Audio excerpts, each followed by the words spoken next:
विश्वावहै। ओम शांति शांति शांति। ओम आप सभी को सादर नमस्ते। यह हम सबका बहुत परम सौभाग्य है कि आज हम सब ने मिलकर यजुर्वेद शतक यज्ञ किया। आइए अब हम यजुर्वेद के विषय में कुछ प्रारंभिक बेसिक जानकारी प्राप्त करते हैं, जिससे कि हम सब की इस विषय में रुचि बढ़े, हम इसका स्वाध्याय कर सकें और इसके मंत्रों को कंठस्थ भी करें, उनका अर्थ समझे, उन पर चिंतन मनन करें और उसे हम अपने व्यवहार में लाएं। मैं वेद को मैंने बस छुआ है, मैं कोई वेद प्रचारक नहीं हूँ, मैं खुद वेद कुछ नहीं जानती हूँ। मेरा सौभाग्य है कि मैं आर्य समाज से जुड़ी हूँ, यहाँ के विद्वानों से, बहुत सारे विद्वानों से जुड़ी हुई हूँ। उनका जो भी ज्ञान है, महर्षि का जो भी ज्ञान है, उसको मैं आज आपके सामने छोटे से संक्षिप्त रूप में प्रस्तुत करूँगी। यहाँ पर जो बहुत सारे लोग बैठे हैं, बहुत विद्वान, सुधीर जी की माता जी बैठी हैं, जिन्होंने अपनी ग्रैंड डॉटर्स को बहुत सारे मंत्र कंठस्थ करा दिए। कभी वो बच्चियां यहाँ पर आपके सामने सुनाया भी है उन्होंने यजुर्वेद के सारे मंत्र। तो आप सब विद्वानों को मेरा नमन। मैं इस लायक नहीं हूँ, लेकिन मैं अपनी एक छोटी सी कोशिश कर रही हूँ सब विद्वानों को नमन करने के साथ ही। जैसा कि हम जानते हैं कि वेद का अर्थ होता है ज्ञान, और ये ईश्वर के द्वारा हमें दिया गया है, अर्थात अपौरुषीय है। और मंत्रों को ईश्वर ने ऋषियों ने अपनी दिव्य दृष्टि से उनको अनुभव किया समाधि की अवस्था में, और फिर उन्हें प्रकाशित किया। विषय की दृष्टि से हम जो है वेदों को 4 भाग में विभक्त करते हैं। ऋग्वेद जिसमें विज्ञान है, यजुर्वेद जिसमें कर्म बताया गया है, सामवेद जो उपासना का वेद है, और अथर्ववेद जिसमें ज्ञान बताया गया है।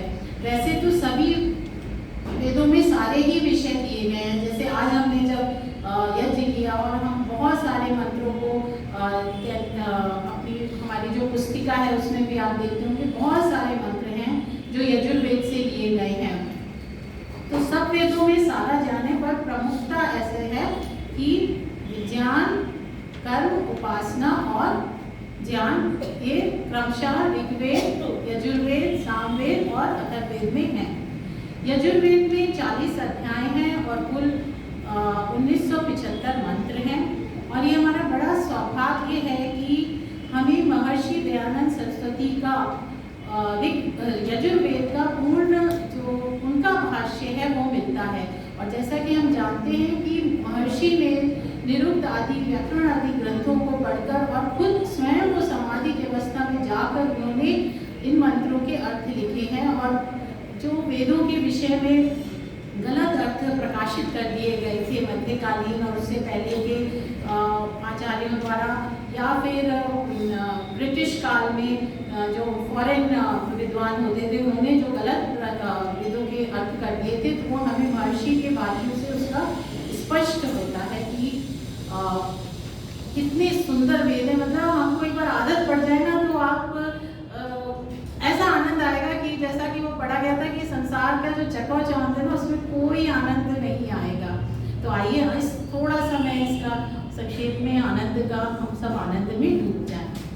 तो जो यजुर्वेद है उसका महर्षि ने जो उन्होंने परिचय लिखा है उसको हम थोड़ा सा पढ़ते हैं। इंट्रोडक्शन। ईश्वर ने ऋग्वेद में गुण और भूमि के विज्ञान के प्रकाश के द्वारा सब पदार्थ प्रसिद्ध किए हैं।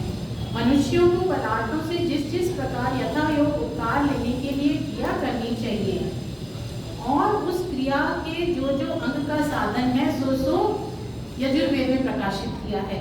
तो ऋग्वेद में सारे पदार्थों के गुण बताए गए हैं और यजुर्वेद में उन पदार्थों को हम कैसे उनको क्रियान्वित करें अपने लाभ के लिए, सुख के लिए, आनंद के लिए, मोक्ष के लिए, वो बताया गया है। क्योंकि जब तक क्रिया करने का दृढ़ ज्ञान नहीं होगा तब तक उस ज्ञान से श्रेष्ठ सुख कभी नहीं मिल सकता। जब तक हमारी थ्योरी अच्छी भी होगी हम अच्छा प्रैक्टिकल नहीं कर सकते हैं।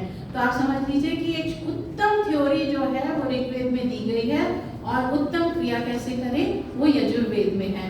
दोनों ही बातें हैं। अगर हमारी थ्योरी गड़बड़ होगी, जैसे कि बहुत सारे अगर हम पुराण पढ़ें उसमें थ्योरी थोड़ी गड़बड़ है, तो उसके अकॉर्डिंगली अगर हम क्रिया करेंगे तो हमारी क्रिया भी गड़बड़ होगी, प्रैक्टिकल गड़बड़ होगा। और अगर हम खाली थ्योरी पढ़ लेते हैं अच्छी लेकिन हम क्रिया ही ना करें तो भी कोई फायदा नहीं है। तो ये बहुत जरूरी है। और फिर उपासना, तो कैसे आप देखेंगे कि कैसे चारों वेद एक दूसरे से जुड़े हुए हैं। तो क्या लिखते हैं स्वामी जी कि जो कर्म कांड है सो विज्ञान का निमित्त है, और जो विज्ञान कांड है वो क्रिया से फल देने वाला है। तो आप देखिए कि कोई भी कर्म हम कब करते हैं, जब हमें उसका ज्ञान हो। अगर हमें भूख लग रही है, इसका ज्ञान नहीं होगा तो हम खाने का एक कर्म नहीं करेंगे, या हमें ये भी जानना हो कि हमें आगे भूख लगेगी। अनुभव से हमें ज्ञान होता है ना कि आगे भूख लगेगी तो हम खाना बनाते हैं।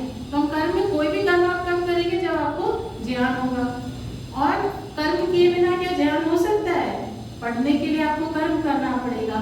तो कर्म और ज्ञान इस तरह एक दूसरे से जुड़े हुए हैं। वही महर्षि कहते हैं कि कर्म कांड है सो विज्ञान का निमित्त है, और विज्ञान कांड है वो क्रिया से फल देने वाला है। इसीलिए ईश्वर ने ऋग्वेद के मंत्रों में सब पदार्थों के गुण गुणी का ज्ञान, और यजुर्वेद के मंत्रों में सब क्रिया करनी प्रसिद्ध की है। ऋग और यजुर शब्दों के भी यही अर्थ होते हैं, जिससे मनुष्य लोग ईश्वर से लेकर पृथ्वी पर्यंत पदार्थों के ज्ञान से धार्मिक विद्वानों का संग, सब शिल्प क्रिया सहित विद्याओं की सिद्धि, श्रेष्ठ विद्या और श्रेष्ठ गुण, विद्या का दान यथा योक्त उक्त विद्या के व्यवहार से सब प्रकार के अनुकूल द्रव्यादि पदार्थों का खर्च करें। इसीलिए इसका नाम यजुर्वेद है। तो ये उन्होंने अपनी उसके परिचय में लिखा है यजुर्वेद के, तो बहुत ही सुंदर है। अब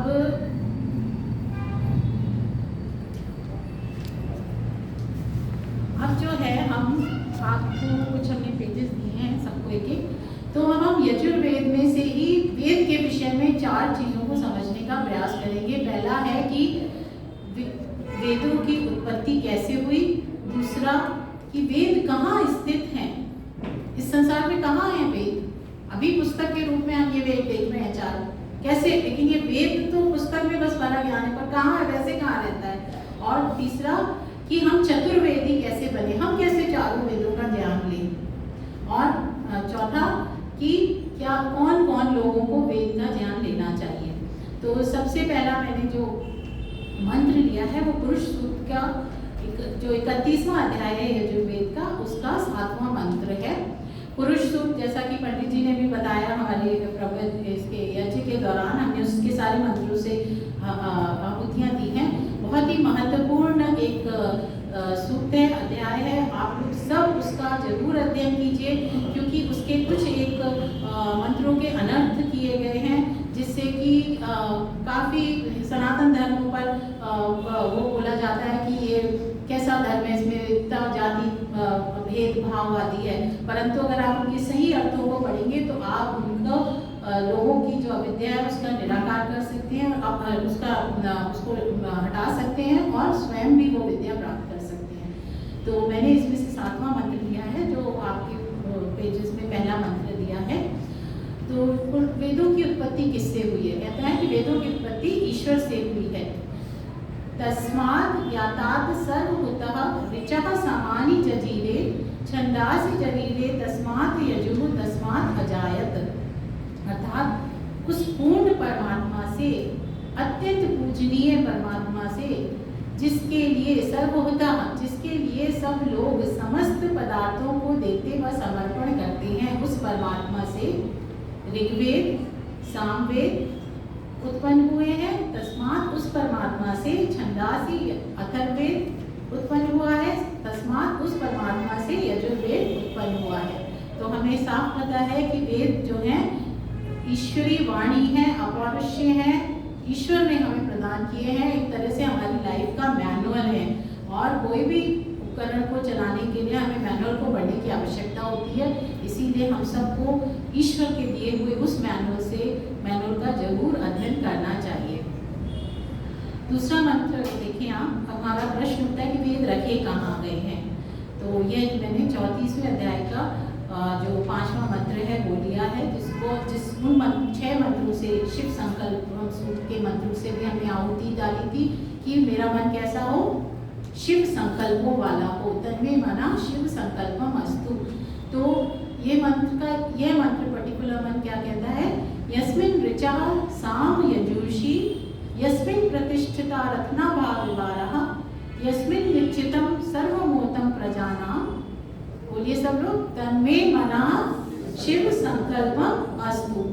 मेरा मन उसी में क्या है, ये मंत्र क्या कह रहा है, उसी में जो है ऋचाएं हैं, ऋग्वेद है, उसी में सामवेद है, उसी में यजुर्वेद है और उसी में अथर्ववेद है। चारों वेद कहाँ हैं, हमारे मन में है। और किस प्रकार है, जैसे कि एक रथ का पहिया होता है, उस पहिए में अरे लगे होते हैं ना, जिससे कि वो अपनी रिम से जो है जुड़ा रहता है और स्थिर रहता है। उसी प्रकार ये चारों वेद जो हैं अरे के समान हमारे मन रूपी रथ के पहिए में जुड़े हुए हैं। अब इसको कैसे समझें, आज हम सब जो है मेमोरी डिवाइस है हमारे पास, जिसमें कितना ज्ञान हम डाल सकते हैं, कितनी मेमोरी डाल सकते हैं, कितनी इंफॉर्मेशन डाल सकते हैं। फिर अब तो क्लाउड जा गया है, क्लाउड में पूरी इंफॉर्मेशन स्टोर होती है। तो इसी प्रकार हमें मन को समझना चाहिए। मन में, हमारे सबके मन में इस पूरा ज्ञान भरा पड़ा है, चारों वेद हमारे अंदर है। जैसे मेमोरी डिवाइस को आप कंप्यूटर में लगाइए और एक स्क्रीन उसके सामने, फिर हमें सब कुछ दिखाई देता है स्पष्ट रूप से। उसी प्रकार जो हमारे मन के अंदर ये जो ज्ञान भरा पड़ा है, हमें बस क्या चाहिए, उसे अपने मन में ही प्रकाशित करना है, उसे प्रकाशित करना है। सारा ज्ञान हमारे अंदर भरा पड़ा है। ये विचार आप लोग मन में एक बार आंख बंद करके सोचिए कि हमारा खजाना हमारे ही पास है, पूरा पूरा हमारे पास है। क्या हमें इतना प्रमाद है कि हम उसको प्रकाशित नहीं कर सकते हैं?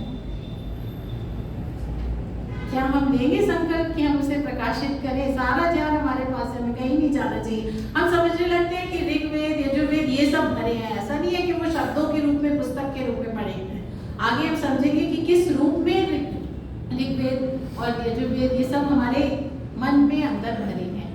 तो दूसरी बात क्या हमने सीखी कि सारा ज्ञान हमारे अंदर, हमारे मन में ही है। बस हमें उसे अपनी पुरुषार्थ से, अपनी साधना से, अपनी श्रद्धा से, ईश्वर भक्ति से हमें उसे प्रकाशित करना है। तीसरा मंत्र आता है यजुर्वेद में ही, जो 36वां अध्याय है, उसका पहला मंत्र है। वो हमें बताता है कि किस प्रकार हम चतुर्वेदी बने। आप लोग को जो पेजेस दिए उसमें तीसरा मंत्र आप देखिए। मंत्र कहता है, ऋचम वाचम प्रपद्ये मनो यजुः प्रपद्ये साम प्राणम प्रपद्ये चक्षुश्रोतम प्रपद्ये वाग्भोजः सहौजा मयि प्राण पानव। तो मंत्र का पहली लाइन जो है, ऋचम वाचम प्रपद्ये, कि मैं ऋग्वेद को किस प्रकार प्राप्त करता हूँ, वाणी के द्वारा प्राप्त करता हूँ। वाणी की साधना से मैं ऋग्वेद को प्राप्त करता हूँ। ऋग्वेद के मंत्रों को कहते हैं और ऋग का अर्थ होता है प्रकाशित करना, दीप्त करना। ऋग्वेद में समस्त पदार्थों का क्या है, हमने पहले समझा कि समस्त पदार्थों को ऋग्वेद में प्रकाशित किया गया है। और वाणी भी क्या करती है, वाणी भी प्रकाशित करती है। वाणी के द्वारा ही जो मैं बोल रही हूँ आपको प्रकाशित हो रहा है। तो वाणी भी प्रकाशित करती है। अतः ज्ञान के प्रकाश के लिए वाणी की साधना कीजिए। और वाणी की साधना क्या है कि सत्य बोले, सत्य की को हित भावना से, मधुरता से, प्रियता से, शालीनता से बोले, ये वाणी की साधना है। इस प्रकार जो वाणी की साधना करता है उसे ऋग्वेद का फल प्राप्त होता है। दूसरा कहते हैं मनो यजु प्रपद्ये। यजुर्वेद को जो है वो किसकी साधना से प्राप्त करें, हम मन की साधना से प्राप्त करें। यजुर्वेद जो है वो यज्ञ का वेद है। इसमें हम, यज्ञ क्या है, श्रेष्ठम कर्म है। और कर्म हम किस प्रकार करते हैं, कर्म करने के लिए हमें पहले ज्ञान होना चाहिए और फिर हम काम करेंगे। तो मन क्या है, वो बीच में है, वो ज्ञान इंद्रियों से ज्ञान देता है और फिर कर्म इंद्रियों को इंस्ट्रक्शंस देता है कि कर्म करो। तो हम यजुर्वेद कैसे प्राप्त कर सकते हैं, उसकी किस प्रकार की साधना करें? हम मन की साधना, जो ध्यान ले और कर्म कराए। तो उस तरह हम जो है ये मन की साधना द्वारा हम यजुर्वेद प्राप्त कर सकते हैं। और मन कैसा होना चाहिए? शिव संकल्पों वाला होना चाहिए। मन की साधना क्या हुई कि हमारा मन जो है शुभ संकल्पों वाला, कल्याणकारी संकल्पों वाला, सत्य संकल्पों वाला मन हो। फिर आगे कहते हैं कि साम प्राणम प्रपद्ये, साम वेद को मैं प्राण की साधना के द्वारा प्राप्त करता हूँ। मैं सामवेदी प्राण की साधना करके बनता हूँ। प्राण जो है समता का वेद है, गीति का वेद है। और हम जब उपासना आदि करते हैं तो सबसे ज्यादा किस पे आप वो करते हो? उस समय अपने प्राण पे, अपने को सब समेटते हो। आप उपासना के समय ऐसे करते हो ना, और शुरुआती हम प्राणायाम से ही करते हैं। तो जो प्राणवत निर्विश्राम, निर्विषय, निर्विकार और निरासक्त होकर सतत साधना करता है, उसे समता और प्रियता की साधना से सामवेद का फल प्राप्त होता है। फिर कहते हैं चक्षु श्रोतम प्रपद्ये, चक्षु नेत्रों और श्रोत, तो सब जितनी भी मेरी इंद्रियां हैं इनको जो है इनका जो मैं इनकी साधना करूं तो मुझे अथर्ववेद का ज्ञान प्राप्त होगा। अथर्ववेद ज्ञान का वेद है। अथर्व का अर्थ होता है कंपन ना करना, अथर्व का अर्थ होता है कंपन करना। तो इंद्रियों की साधना का क्या अर्थ हुआ कि हमारी इंद्रियां जो हैं कंपे ना, कैसी भी परिस्थितियां आए हम स्थिर रहें, विवेकशील रहें। तो ये इंद्रियों की साधना हुई। जो हमें ज्ञान प्राप्त हो रहा है उससे हम जो है उत्तम कर्म करें। तो ये इस मंत्र में बताया है बहुत अच्छे से कि चतुर्वेदी कैसे बने। चतुर्वेदी बनने का अर्थ केवल ये नहीं है कि हम जो है चारों वेदों को रट लें। चारों वेदों में जो ज्ञान है वो हमारे मन में ही है और हम उसे समझ सकें इस तरह। तो हमारी जो है इंद्रियां, हमारी वाणी, हमारा मन, हमारे प्राण सब जो है हमारे कंट्रोल में रहे, हमारे उनकी साधना करके हम जो है चतुर्वेदी बन सकते हैं। अब कौन चतुर्वेदी बन सकता है, किस किस को अधिकार है चतुर्वेदी बनने का? तो बहुत ही सुंदर मंत्र जो चौथा मंत्र आप लोग के इसमें दिया है और यजुर्वेद के 26वें अध्याय का दूसरा मंत्र है। और स्वामी जी, महर्षि दयानंद जी इसी मंत्र को उन्होंने कई बार उद्धरण किया है कि वेदों को पढ़ने का अधिकार किसको है? सबको है। हम सबको वेदों को पढ़ने का अधिकार है। तो इस मंत्र की जो दूसरी पंक्ति है, क्योंकि समय कम से मैं फास्ट चल रही हूँ, जो दूसरी पंक्ति है हम उसको पढ़ेंगे। मंत्र हम पूरा पढ़ लेते हैं। यथे माम वाचम कल्याणे मा वादानी जनेभ्यः ब्रह्मराजनाभ्याम शूद्राय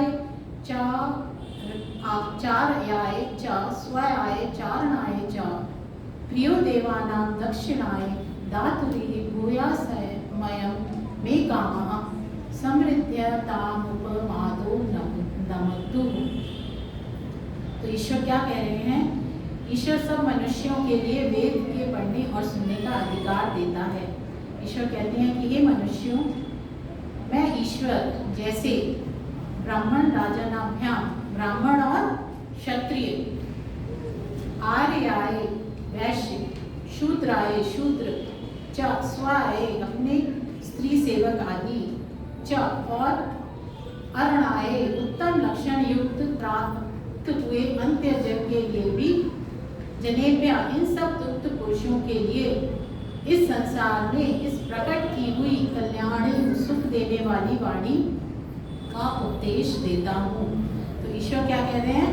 वेद किसके लिए हैं? ब्राह्मणों के लिए हैं, क्षत्रिय के लिए हैं, वैश्य के लिए हैं, शूद्र के लिए हैं।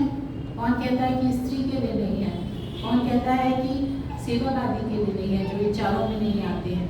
कौन कहता है कि अरणाए? हमारा तो इतना विस्तृत दृष्टिकोण रहा है सनातन धर्म का, वैदिक धर्म का।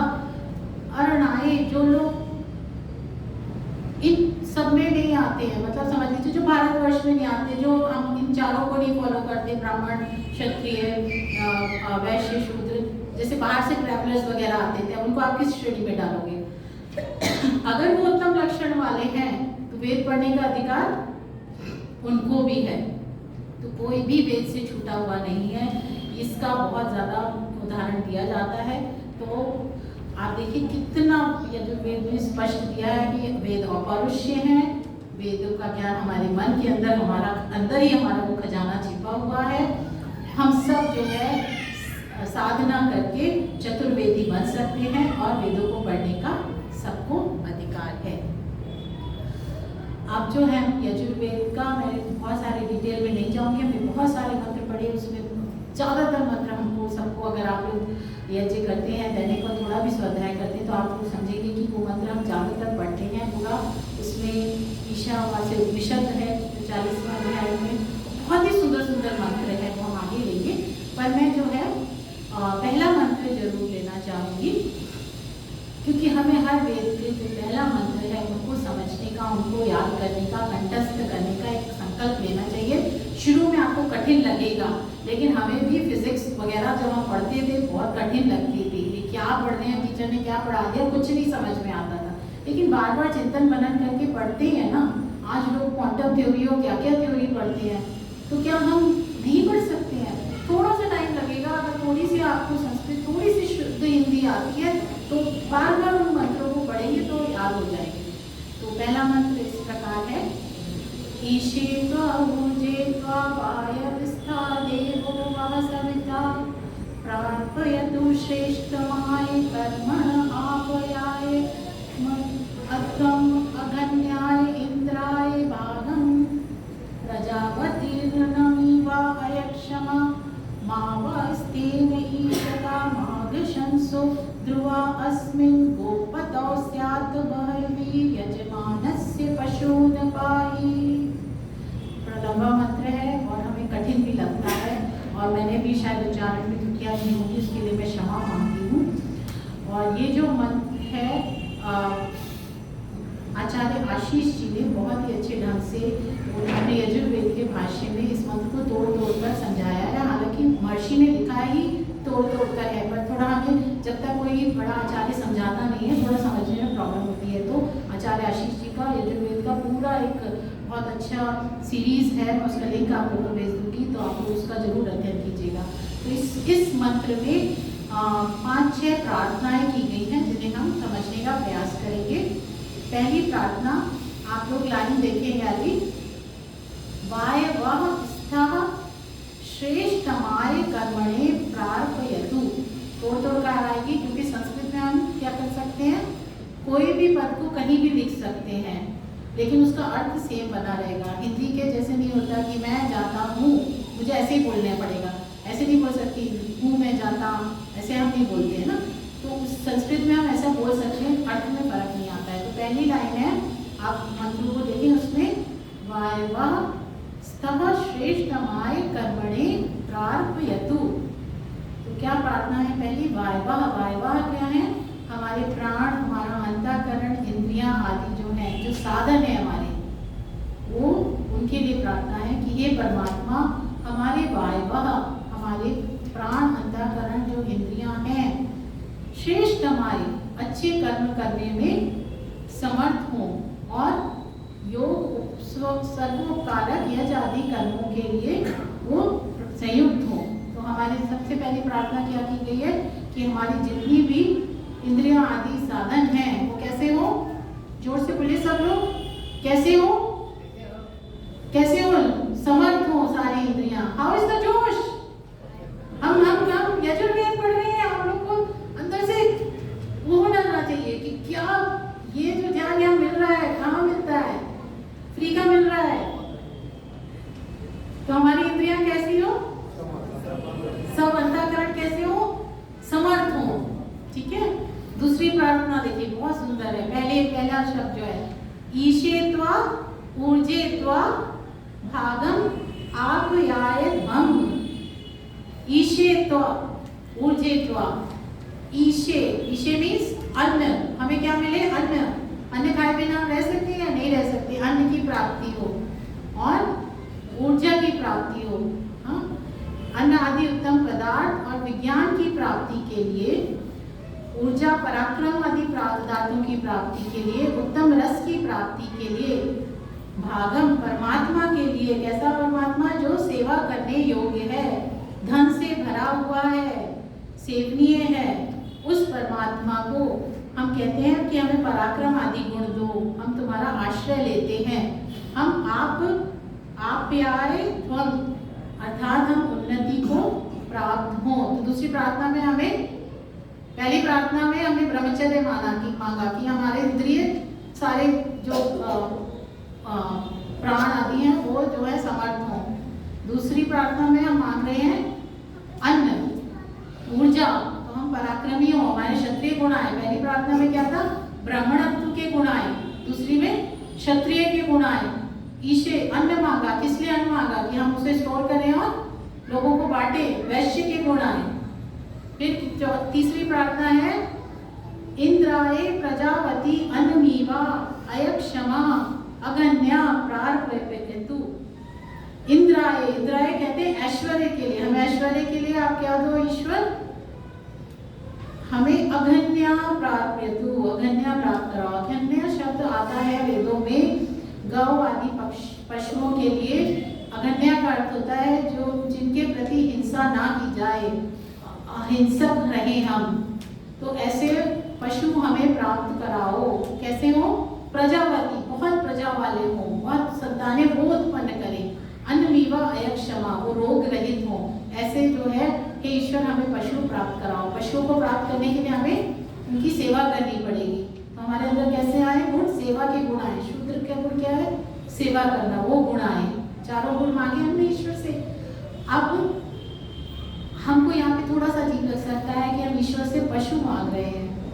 तो इसको मैंने अपनी तरफ से ये चीज़ समझा जो मैं आपके समक्ष रख रही हूँ, जो गलत भी हो सकता है, पर आप इसको इस तरह समझ सकते हैं कि आज हम गौ आदि घरों में तो रखते नहीं हैं, तो हम कैसे मांग सकते हैं? परंतु गौशालाएं तो हैं ही, और वो काफ़ी आजकल तो विदेशों वगैरह में, हमारे देश में भी इंडस्ट्रियलाइज्ड गौशालाएं बन गई हैं, जहाँ पे गौ को बांध दिया जाता है, फिर मशीनों से उनका दूध दुहा जाता है, और उन पर हम कितने अत्याचार करते हैं। जो हमारे पास आज दूध दही पहुँचता है, कितना अहिंसा से पहुँचता है। इसीलिए कई लोग वीगन बनते जा रहे हैं, जबकि हमारे वेदों में कहीं भी नहीं लिखा है कि हम वीगन बने। हम इन सबको पशु का हम पूरा उनका दूध दही शहद आदि का इस्तेमाल करें, परंतु पहले उनके बच्चों के लिए उनके लिए छोड़ के करें। पर हमारे अंदर कंज्यूमरिज्म आ गया है, हम जो है पूरा निचोड़ लेना चाहते हैं। तो मुझे जो समझ में आया कि हम कहना चाह रहे हैं कि हे ईश्वर हमें ये इससे हटाओ दो कि हम इनके प्रति हिंसा न करें। जो भाव है कि अहिंसक रहना है हमें पशुओं के प्रति, वो हम रह सके। ये पशु जो हैं वो खूब प्रजाओं वाले हों और रोग रहित हों, हमारे तक भी जो उनका उत्पादन पहुंचता है वो रोग रहित पहुंचे और बिना हिंसा के पहुंचे। तो मैंने इस बात को इस तरह समझने का प्रयास किया। दूसरी, जो पशु होते थे पुराने समय में, उनको हम एग्रीकल्चर में यूज़ करते थे, वाहन के रूप में एक जगह से दूसरी जगह जाने में यूज़ करते थे। तो आज वो तो यूज़ नहीं करते हैं। तो आजकल हम क्या यूज़ करते हैं? कार यूज़ करते हैं, एरोप्लेन यूज़ करते हैं, रेलगाड़ी यूज़ करते हैं, एक जगह से दूसरी बस यूज़ करते हैं। तो हम इसको ऐसे समझ सकते हैं कि उनसे हमारी कोई हिंसा ना हो, मतलब उनके द्वारा उनको यूज़ करने में कोई हिंसा ना हो, हम उनके द्वारा पॉल्यूशन ना करें। तो एक मेरे अंदर ये, जब मैं पढ़ रही थी तो मेरे अंदर ये भाव आया, जो इससे हो सकता है युक्ति ना भी बैठती हो, पर हम इस राह पे चल सकते हैं। फिर चौथी प्रार्थना की है कि हे जगदीश्वर अघंशसा स्तेन माँ ईशत, कि हमारे अंदर आपकी कृपा से कोई भी अघंशसा ना हो, दुख पापी ना हो, दुख देने वाला ना हो, स्तेन ना हो, चोर ना हो, माँ ईशत नहीं उत्पन्न करना। ईश्वर हम क्या कह रहे हैं कि हमने सारे गुण तो प्राप्त कर लिया, हम कह रहे हैं कि हमारे अंदर कौन सा गुण ना देना? जो पाप करें हम, या हमारे अंदर जो कोई चोर ना उत्पन्न हो, इस तरह के कोई भी गुण ना हो, हम इस तरह के ना बने।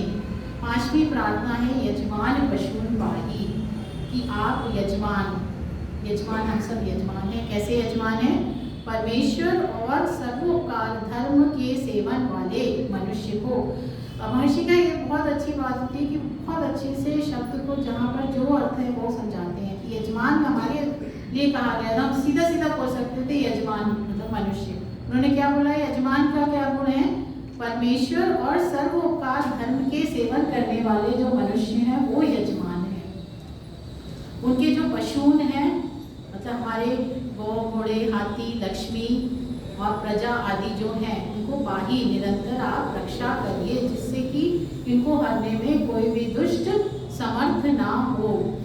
ये 5वीं प्रार्थना है। 6ठी प्रार्थना एक तरह से सबको उन्होंने एक साथ ले लिया है कि अस्मिन गो बताओ बहवी ध्रुवा स्यात्। इस धार्मिक पृथ्वी आदि पदार्थों की रक्षा चाहने वाले सज्जन मनुष्य के समीप बहुत से उक्त पदार्थ जो पहले पदार्थ बताए गए हमने ध्रुवा निश्चय सुख के हेतु आप हमें प्राप्त कराइए। तो ये प्रार्थना है बहुत ही सुंदर यजुर्वेद के प्रथम मंत्र में कि विद्वान मनुष्यों को सदैव परमेश्वर और धर्मयुक्त पुरुषार्थ के आश्रय से ऋग्वेद को पढ़कर गुण और बुरी को ठीक ठीक जानकर सब पदार्थों के संप्रयोग से पुरुषार्थ अर्थात धर्म अर्थ काम मोक्ष या हमारा परम पुरुषार्थ जो मोक्ष है उसके लिए उत्तम क्रियाओं को करने के लिए युक्त होना चाहिए। स्वामी जी लिखते हैं इसके भावार्थ में, जिससे परमेश्वर की कृपा पूर्वक सब मनुष्यों को सुख व ऐश्वर्य की वृद्धि हो। सब मनुष्यों को चाहिए कि अच्छे अच्छे कामों से प्रजा की रक्षा, उत्तम उत्तम गुणों से पुत्र आदि की शिक्षा, जिससे सब प्रबल रोग, विघ्न, चोरों का अभाव, प्रजा और पुत्र आदि सब सुखों को प्राप्त हो। यही श्रेष्ठ काम सब सुखों की कान है। हे मनुष्य लोगों, आओ हम सब मिलकर इस संसार में जिसने आश्चर्य रूप पदार्थ रचे हैं उस जगदीश्वर के लिए सदैव धन्यवाद करें। वह परम दयालु ईश्वर अपनी क्रिया से उक्त कामों को करते हुए मनुष्यों की सदैव रक्षा करे। तो हमें इस सुंदर से मंत्र में ईश्वर से अच्छे अच्छे गुणों की प्रार्थना की है और उससे बोला है कि वो हमारे सब गुणों की रक्षा करें। कितना सुंदर मंत्र है। जब आपको इसका अर्थ समझ में आएगा और आप लोग इसको याद कर लेंगे और तोड़ तोड़ कर बोलेंगे तो क्या मतलब कोई हमें और प्रार्थना चाहिए ही नहीं। रोज ये प्रार्थना कर लीजिए और देख लीजिए कि हम जो है टिक लगा लीजिए, हम ये करते तो नहीं है, कर तो नहीं रहे हैं। बहुत सुंदर प्रार्थना और कितना और माता जी बोलना है क्या? अच्छा मुझे नहीं पता। हाँ तो बस मैं यहाँ पर बस जो एक यज्ञ के बारे में, क्योंकि यज्ञ का वेद है यजुर्वेद, तो मैं उसके बारे में जो है आपके जो पढ़ने दिए उसी में लिखा है उसी को पढ़ रही हूँ कि महर्षि ने जो दूसरा पहला अध्याय का दूसरा मंत्र है उसके भावार्थ में सेंटेंसेस लिखे हैं। तो जैसे हम कहते हैं ना कि यज्ञ क्या है, देव पूजा, संगतिकरण और दान, ये 3 चीजें हैं। तो उनको उन्होंने डिटेल में यहाँ लिखा है, बस हम इसको पढ़ के समाप्त करेंगे। यज्ञ का 3 प्रकार का अर्थ है जो इस लोक और परलोक के सुख के लिए विद्या, ज्ञान और धर्म के सेवन से वृद्ध बड़े बड़े विद्वानों का उनका सत्कार करना। तो क्या हुआ देव पूजा कि हमको जो बड़े बड़े विद्वान वृद्ध हैं उन सबका सत्कार करना है। क्यों करना है? लोक और परलोक के सुख के लिए। और कैसे करना है? विद्या, ज्ञान और धर्म के सेवन से करना है। ठीक है, क्यों करना है, कैसे करना है और किनका करना है, तीनों बातें बताइए सेंटेंस में। दूसरा संगतिकरण, अच्छी प्रकार पदार्थों के गुणों के मेल और विरोध से ज्ञान से शिल्प विद्या का प्रत्यक्ष करना। तो संगतिकरण, एक तो हम जैसे अभी संगति कर रहे हैं, सत्संगत कर रहे हैं, वैसे ही वेदों में हर जगह बोला है कि पदार्थ विद्या को जानो। और जैसे केमिस्ट्री में हम संगतिकरण करते हैं, फिजिक्स में इस तरह के संगतिकरण भी बोला गया है वेदों में हर जगह। तीसरा दान, नित्य विद्वानों का समागम करना। और कैसा दान करना? शुभ गुण, विद्या, सुख, धर्म और सत्य का नित्य दान करना। तो हमें किसी भी प्रकार ये नहीं सोचना चाहिए कि दान का केवल कोई धन या कोई और पदार्थ को, वस्तु को ध्यान देना ही दान है। हम जो है शुभ गुण विद्या सुख धर्म सत्य आदि का हमें नित्य दान देना चाहिए। इसी के साथ आप सबने मुझे बहुत अच्छे से सुना, उसके लिए बहुत बहुत धन्यवाद। हम सब इस संकल्प लें कि हम इस वेद को उनको अवश्य पढ़ें।